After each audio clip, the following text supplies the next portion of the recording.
پیارے رسول صلی اللہ علیہ وسلم کی پیاری زندگی، آپ کے مبارک عمل اور آپ کی بڑیا فکر اور غم اور ہم اس کا تذکرہ چل رہا تھا۔ یہ امت آپ کا عمل اپنائے گی، آپ کی فکر اپنائے گی، آپ کا غم اپنا لے گی، آپ کا ہم اپنے اندر لے لے گی، یہ امت فلاح پا جائے گی۔ اس امت کی فلاح پیارے نبی کے عمل میں ہے، آپ کے غم میں ہے اور آپ کی فکر کے اوڑھنے میں ہے۔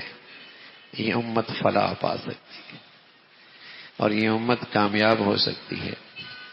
تو پیارے رسول صلی اللہ علیہ وسلم کا ایک بڑا غم اور بڑی فکر یہ ہوتی تھی، اور اتنی فکر آپ پر یہ طاری ہوتی تھی کہ اللہ کو آپ کو حوصلہ دینا پڑتا تھا اور روکنا پڑتا تھا۔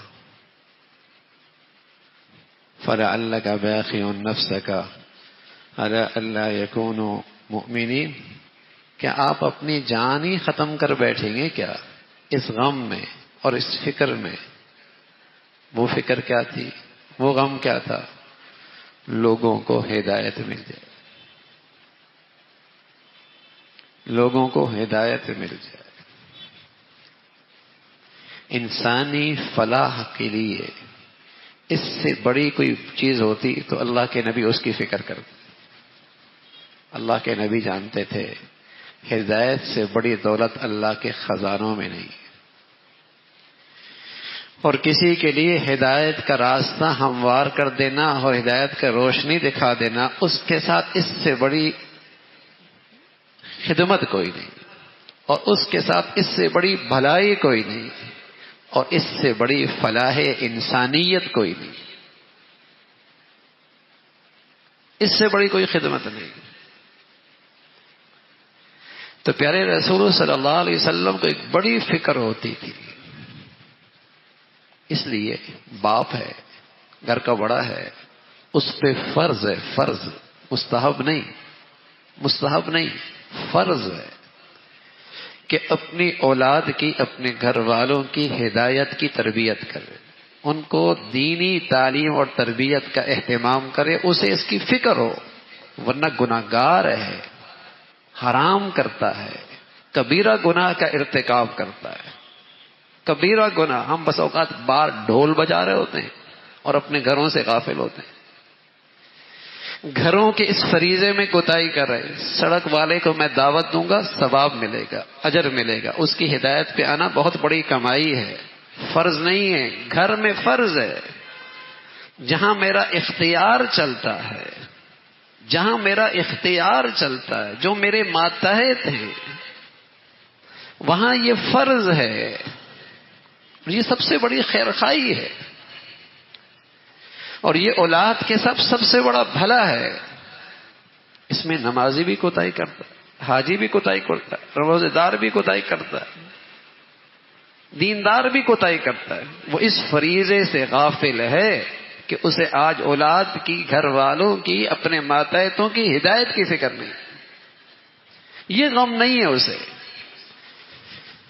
کوئی بوڑھا ہی دل والا ہے تو اس کے روٹی کی فکر کر لیتا ہے، اس کے کپڑے کی فکر کر لیتا ہے، اس کے علاج کی فکر کر لیتا ہے، اس کی ٹانگ کی فکر کر لیتا ہے، اس کی سواری کی فکر کر لیتا ہے، اس کے حیا کی فکر نہیں کرتا، اس کی نماز کی فکر نہیں کرتا، اس کی جنتداری کی فکر نہیں کرتا، اس کی ہدایت کی فکر نہیں کرتا، اس کی ایمان کی فکر نہیں کرتا۔ روٹی کی فکر کر لینا بڑی خدمت ہو گئی، کپڑے پہنا دیے بڑی خدمت ہو گئی، علاج کرا دیا بڑی انسانیت کی خدمت ہو گئی۔ ساری مبارک، نیت اچھی ہو تو اجر ملے گا، لیکن اصل خدمت تو اولاد کے ساتھ، ماتحتوں کے ساتھ یہ ہے، اللہ کرے اسے ہدایت مل جائے۔ پیغمبر کی فکر یہ ہوا کرتے تھے، اللہ کے نبی صلی اللہ علیہ وسلم کی جو سب سے بڑی فکر تھی، جو غم تھا، وہ یہ فکر تھی کہ ہدایت مل جائے۔ اللہ کے خزانوں میں اس سے بڑی دولت کوئی نہیں، اور سچ کہہ رہا ہوں، جو ہدایت بھی جیے اور ہدایت پہ مرے، اس سے بڑا خوش نصیب کوئی نہیں۔ جس کے پاس ہدایت ہے اور ہدایت بھی جیا اور اس پہ چلا گیا، اس سے بڑا خوش نصیب کوئی نہیں. یہ خوش نصیب آدمی. دنیا ملے مبارک، نہ ملے تب بھی مبارک.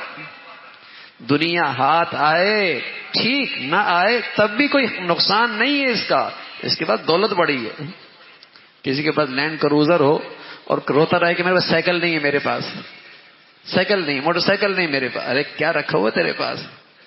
کسی کے پاس ہدایت کی دولت موجود ہے اور دنیا کے چند ٹکے نہیں ہے تو کون سے گھاٹے کی بات ہے میاں. اتنی بڑی دولت ملی ہوئی ہے، اتنی بڑی دولت ملی ہوئی ہے، اس کے ہوتے ہوئے کچھ ملے مبارک، نہ ملے کوئی گھاٹے کی بات نہیں. یہ بڑی دولت ہے. تو یہ اللہ کے نبی صلی اللہ علیہ وسلم کو فکر ہوتی تھی، غم ہوتا تھا، اور اس کے لیے اللہ کو تسلی دینی پڑتی. جان ختم کر دیں گے، اپنے آپ کو مار ہی دیں گے. اتنا غم، اتنا دکھ، اتنا درد اٹھا رہے آپ، اتنی تکلیف اٹھا رہے. جانتے تھے نا مل گیا تو کتنی بڑی دولت آ گئی، نہ ملا تو کتنا بڑا نقصان ہو گیا. جانتے تھے نا ہدایت ہے کیا چیز، ہدایت ہے کیا چیز. اللہ کے نبی فرمایا کرتے تھے اذا عظمت امتی الدنیا نزیت منها ہیبۃ الاسلام. جب دنیا بڑی چیز ہونے لگے گی نا پھر ہدایت کی قدر و قیمت دلوں سے نکل جائے گی. جب دنیا بڑی چیز ہونے لگے گی تو ہدایت کی، ایمان کی قدر و قیمت دلوں سے نکل جائے گی. دنیا بڑی چیز ہے نا، پھر ہدایت کی سکے کی قیمت گھٹ جائے گی. تو ہدایت بڑی چیز ہے. پیغمبر تو اسے جانتے تھے یہ کتنا بڑا سرمایہ ہے. تو یہ غم ہوا کرتا تھا، دکھ ہوتا تھا. چچا ابو طالب، اللہ کے نبی صلی اللہ علیہ وسلم اپنی چچے کی ہدایت کی بڑی فکر کرتے تھے. دنیا سے جانے لگے بڑے درد دل کے ساتھ، بڑے دل کے ساتھ. اس کے پاس آ کے بیٹھ گئے اور آپ علیہ الصلوۃ والسلام بڑے پیار سے کہنے لگے یا چچا جان قل لا الہ الا اللہ، کہہ دو نا لا الہ الا اللہ. یہ کلمہ کہہ دو، کم از کم اللہ کے سامنے میں تمہاری گواہی تو دے سکوں، سفارش تو کر سکوں. کلمہ کہہ دو. زندگی پر لگ رہے، موت کی گھڑی ہے، سرانے پہ آٹ گئے، منت کر رہے ہیں، سماجت کر رہے ہیں، بغیر ہدایت کے چلے گئے. ابو جہل بھی بیٹھا تھا، عبداللہ ابن ابی بھی تھا. ابو طالب سے کہنے لگے کیا آپ عبد المطلب کی زندگی چھوڑ دیں گے، اس کا دین چھوڑ دیں گے، بتیجے کی بات مان لیں گے؟ رسول کریم صلی اللہ علیہ وسلم ادھر لگی ہوئی ہیں یعرضها علیہ، مسلسل اس بات کو پیش کر رہے قبول کر لے، کلمہ پڑھ لو، اللہ کا نام لے لو، گواہی دے دوں گا اللہ کے سامنے. بار بار کہہ رہے. ادھر سے وہ بھی بیٹھے ہوئے تھے، ابو جہل بھی بیٹھا تھا، وہ بھی بیٹھا تھا. تو ابو طالب جس نے آخری بات کہی کہنے لگی ہوا علی ملت عبد المطلب، میں تو عبد المطلب کے دین پہ رہوں گا. اور ابا، اور اس نے اللہ کے نبی صلی اللہ علیہ وسلم کو انکار کر دیا. اللہ کے نبی صلی اللہ علیہ وسلم فرمایا کہ میں آپ کے لیے معافی مانگوں گا جب تک اللہ مجھے منع نہیں کریں گے. آپ کے لیے معافی مانگتا رہوں گا جب تک اللہ تعالیٰ مجھے منع نہیں کریں گے. لأستغفرن لك ما لم انهى عنك، جب تک مجھے منع نہیں کیا جائے گا میں آپ کے لیے معافی مانگتا رہوں گا. بری صحبت بھی بڑا عذاب ہوتی ہے، بڑے دوست پہ بڑے عذاب ہوتے ہیں، بری صحبت بھی بڑا عذاب ہوتی ہے. اللہ کا نبی جیسا خیر خواہ اور دائی اور مربی اور مشفق اور اللہ کا پیارا، اس کی بات بھی نہیں لے رہا. دوست غلط ہے نا،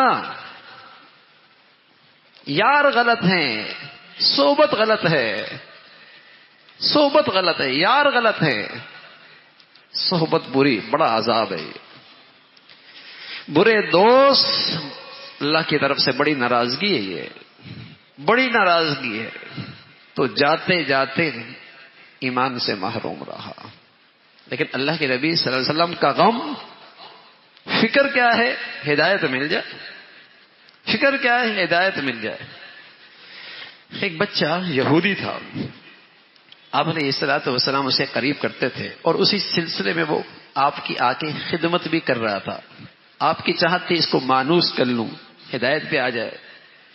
ایک دن وہ نہیں آیا. آپ علیہ الصلوۃ والسلام نے پوچھا وہ بڑا لڑکا نہیں آ رہا، خبر ملی فمرض، بیمار ہو گیا. تو اللہ کے نبی صلی اللہ علیہ وسلم خود اس کی اعادت کے لیے تشریف لے گئے. فقعد عند رأسه، اور اس کے سر کے پاس جا کے بیٹھ گئے اور اس سے کہا اسلم، اسلام لے آؤ. اس نے اپنے باپ کی طرف دیکھا، وہ بھی پاس بیٹھا ہوا تھا. اس نے کہا اتے ابو القاسم، اتے ابو القاسم صلی اللہ علیہ وسلم، ابو القاسم کی بات مان لو، اس کی بات مان لو. فاسلم، وہ بچہ اسلام لیا. تو رسول کریم صلی اللہ علیہ وسلم وہاں سے تشریف لائے اور کہہ رہے الحمدللہ الذی انقذہ من النار، اللہ تیرا شکر ہے تو نے اس کو جہنم کی آگ سے بچا لیا. یہ ہے نا انسانیت کی خدمت، یہ ہے انسانیت کی خدمت، یہ ہے سب سے بڑی فلاح.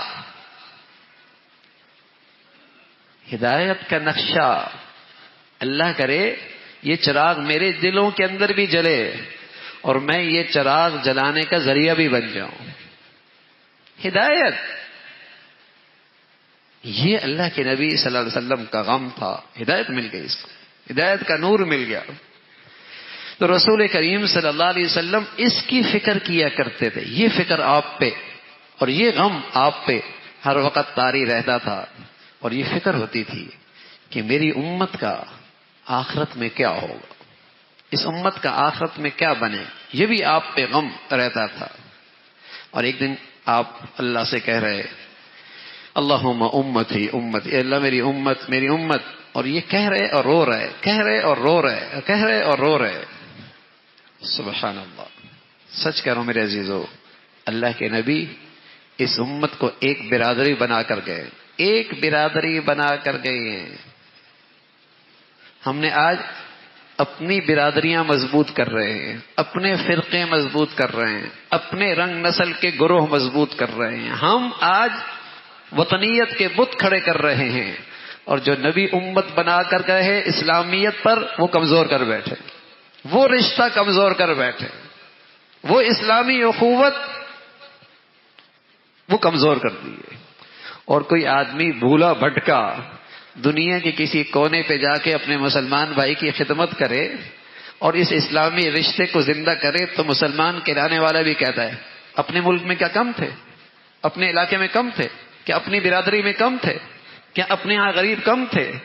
یہ نادان بھول جاتا ہے اسلامی برادری کا بھی کوئی فرض ہے، اس اسلامی رشتے کا بھی کوئی حق ہے، اس اسلامی اخوت کا بھی کوئی فریضہ ہے.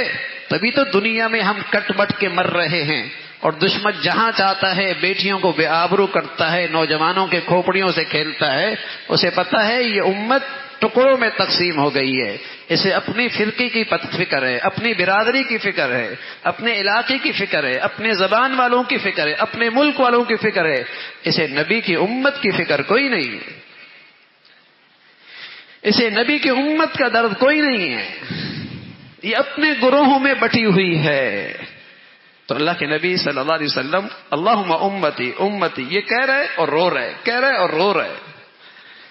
تو جب یہ کہہ رہے اور رو رہے جبرائیل آ گئے. اللہ نے بھیجا جبرائیل کو، پوچھا میرے محبوب سے کیوں رو رہے ہو، کیوں رو رہے ہو. تو رسول کریم صلی اللہ علیہ وسلم نے انہیں بتایا، وہ تو جانتے تھے. تو فقال اللہ یا جبرائیل، تو اللہ رب العزت فرمانے لگے جبرائیل جاؤ میرے محمد کے بعد صلی اللہ علیہ وسلم اور اس سے کہہ دو میں آپ کی امت کے بارے میں آپ کو راضی کروں گا اور آپ کو آپ کی امت کے بارے میں تکلیف نہیں ہونے دوں گا، میں آپ کو راضی کروں گا. سبحان اللہ. یہ اس امت کے لیے بڑا تسلی کا سامان ہے، بڑا تسلی کا. لیکن امت تو بن کے رہنا، اس امت بنے کی لاج تو رکھے نا، اسلامی برادری کا کوئی لاج تو رکھیں. اللہ کرے اس اسلامی برادری میں مرنا تو ہو نا، تاکہ کل اللہ کے نبی کے سامنے جہاں ہماری آخری امید ہے شفاعت کی، حوض کوثر میں پانی پینے کی آخری امید ہے. اللہ کے نبی صلی اللہ علیہ وسلم فرمانے لگے کچھ لوگ اللہ کے نبی کے قریب آئیں گے اور آپ جب فرشتے کہیں گے سحقن سحقن، دور ہو جاؤ دور ہو جاؤ دور ہو جاؤ.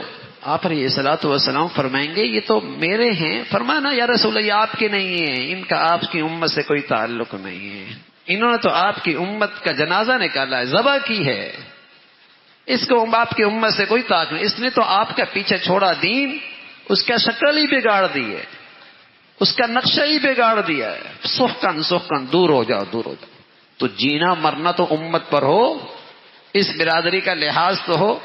تو رسول کریم صلی اللہ علیہ وسلم سے جبرائیل امین نے کہا اللہ کہہ رہے ہیں, اللہ رب العزت فرما رہا ہے کہ میرے محمد سے کہہ دو صلی اللہ علیہ وسلم آپ نہ روئیں, انا سنرضیک فی امتک, ہم آپ کو آپ کی امت میں راضی ہی کر دیں گے اور آپ کو تکلیف میں نہیں رہنے دیں گے.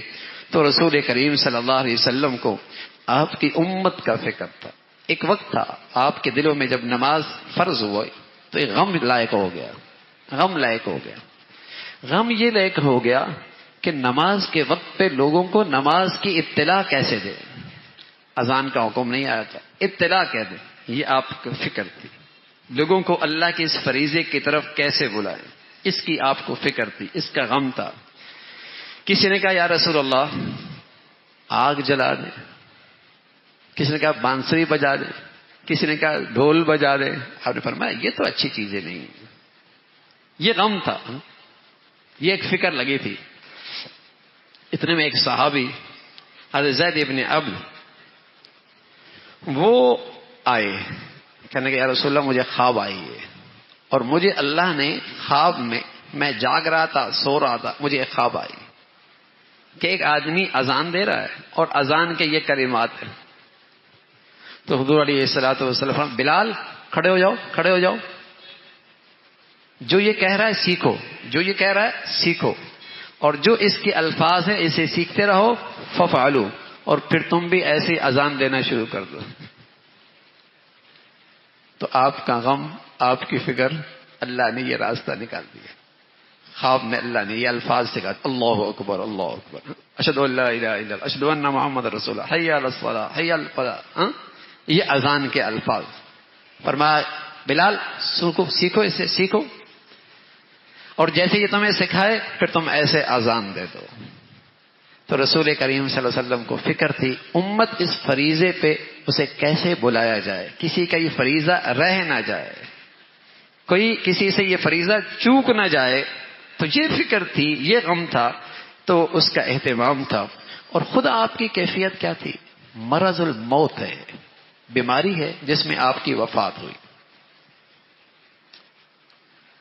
بے ہوش ہو گئے, ہوش آیا. اصل الناس, لوگوں نے نماز پڑھ لی, قلنا لا یا رسول اللہ تک نماز نہیں ہوئی. آپ کا انتظار کر رہے ہیں, آپ نے ڈول منگوایا پانی کے لیے, غسل فرمایا, غسل کرنے کے بعد بس جانے ہی لگے, پھر آپ پر بے ہوشی طاری ہوگی. فاغمی علیہ, آپ پر بے ہوشی طاری ہوگی. ثم آفاقہ, پھر ہوش آیا. ہوش آتی پہلا سوال اصل الناس, کیا لوگوں نے نماز پڑھ لی؟ اللہ اکبر. یعنی آپ کا دل نماز میں اٹکا ہوا ہے, نماز میں اٹکا ہوا, بے ہوش ہیں. ہوش آتا ہے نماز, بے ہوش ہو جاتے ہیں, پھر ہوش میں آتے ہیں نماز. اصل الناس. تو رسول کریم صلی اللہ علیہ وسلم کا پیارا صحابی علی فرمان لگے رضی اللہ تعالیٰ عنہ, میں حضور کی وفات کے وقت آپ کے قریب تھا. عائشہ بھی تھی, عائشہ بھی گواہ ہیں, آپ بھی گواہ ہیں.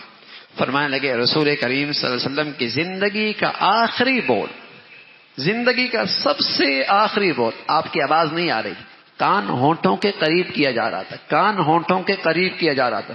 آپ کو فکر کیا تھی؟ آپ فرما رہے ہیں الصلاۃ الصلاۃ وما ملکت ایمانکم, الصلاۃ الصلاۃ وما ملکت ایمانکم. دو چیزیں بتا دی اور پورے دین کا خلاصہ بتا دیا. دنیا سے جاتے جاتے پورے دین کا خلاصہ بتا. اللہ کی بندگی کا سب سے بڑا حق نماز, اللہ کی بندگی کا سب سے بڑا حق نماز, الصلاۃ الصلاۃ. اور مخلوق کے بارے میں آدمی عام طور پہ جو بد اخلاقی کا معاملہ کرتا ہے, عام طور پہ جو مخلوق کا حق ضائع کرتا ہے, کہاں کرتا ہے؟ جہاں سامنے کمزور ہوتا ہے, جہاں سامنے کمزور ہوتا ہے وہاں بد اخلاقی کا مظاہرہ کرتا ہے, وہاں اس کا حق ضائع کرتا ہے. تو رسول کریم صلی اللہ علیہ وسلم نے خاص طور پہ دنیا سے جاتے ہی فرمایا, دیکھو نماز کا خیال کرنا اور اپنے ماتحت اور کمزوروں کا خیال رکھنا. اپنے ماتحت اور کمزوروں کا خیال رکھنا. دنیا سے جاتی ہوئی جو آپ کی فکر تھی، جو آپ کا غم تھا، جو آپ کے اندر کا درد تھا، آواز نہیں نکل رہی، ہونٹ ہل رہے ہیں. ان ہونٹوں پہ جو بات سمجھ میں آ رہی، نماز نماز نماز نماز نماز، ماتحتوں کا خیال رکھنا، کمزوروں کا خیال رکھنا. تو میرے عزیزو، یہ ہے پیارے نبی کی پیاری سوچ، یہ تھی آپ کی فکر، یہ تھا آپ کا غم. اللہ اس کا حصہ ہمیں بھی نصیب فرمائے.